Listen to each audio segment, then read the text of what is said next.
ఈ formula case ఒకటి, Kaleshwaram case ఒకటి ఉంది. కేసులతో మిమ్మల్ని కంట్రోల్ చేయాలనుకుంటున్నారు. కేటీఆర్ గారు బయటకు వచ్చేప్పుడు ఇంకా చాలా తేజ్ కనిపించాడు మాకు. వీరిని వాళ్ళు ఇంట్రాగేషన్ చేసినా, వీరే వారిని ఇంట్రాగేషన్ చేసి వచ్చిండా. కొంత జోకులు కూడా వేస్తూ మీడియా మిత్రులు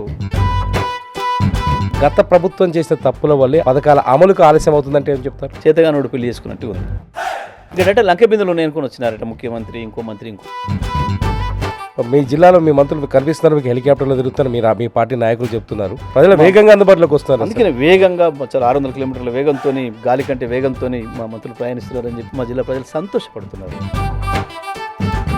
ముఖ్యమంత్రి ఇవాళ దావోస్కి వెళ్ళి 1,78,000 కోట్ల రూపాయల పెట్టుబడులు తీసుకొచ్చారు. పెళ్ళైన నెలకే పిల్లలు అయితే అరేవడనా ఆడు ముందు కూడా రెడీ చేసి పెట్టిండా. ఆ నీడు ఎత్తుకొచ్చుకొని ఇప్పుడు నా కొడుకు అంటే ఏంది? తెలంగాణలో అసలు ఏం జరుగుతుంది? ప్రభుత్వానికి ఉన్న విలువ కావచ్చు, రేవంత్ రెడ్డికి తెలియదు అనుకుంటున్నారు. పోలీసులు అనుమతులు ఇవ్వకపోవడాలు, లేదా ముందస్తు అరెస్టులు, హౌస్ అరెస్టులు. రైతు రుణమాఫీ విషయంలో ఇప్పుడు మీకంటే తక్కువగా ఏం చేసింది అనుకుంటారు? ప్రభుత్వానికే నమ్మకం లేదు మేము చేసినాం అనేది.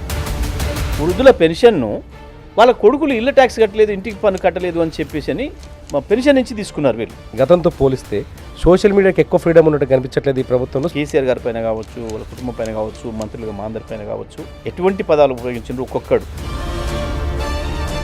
రోడ్లకి కూడా రైతు భరోసా ఇచ్చారు, మేము అలా చేయట్లేదు, సాగు చేసే భూమికి సరైన రైతుకే ఇస్తున్నామని చెప్తున్నారు. కేసీఆర్ చాలా స్పష్టంగా చెప్పండి, చిన్న రైతైనా పెద్ద రైతైనా ఏ రైతైనా రైతే.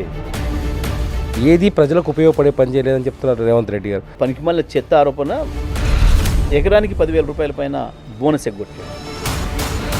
మరి ఇంట్లో రేవంత్ చెప్పింది నిజమా, నేను చెప్పింది నిజమా? మోదీ చెప్పినట్టు రేవంత్ రెడ్డి పనిచేస్తారు, రాహుల్ చెప్పినట్టు పనిచేస్తారు అనుకుంటా. ఎట్టి పరిస్థితుల్లో ఆయన రాహుల్ మనిషి కాడు. టీఆర్ఎస్ నాయకుల మీద కేసులు పెట్టిందా కేంద్రం, రేవంత్ రెడ్డిని పెడుతుందా? రేవంత్ రెడ్డి కావాల్సిన పద్ధతుల్లో పనిచేస్తుంది ఈడీ.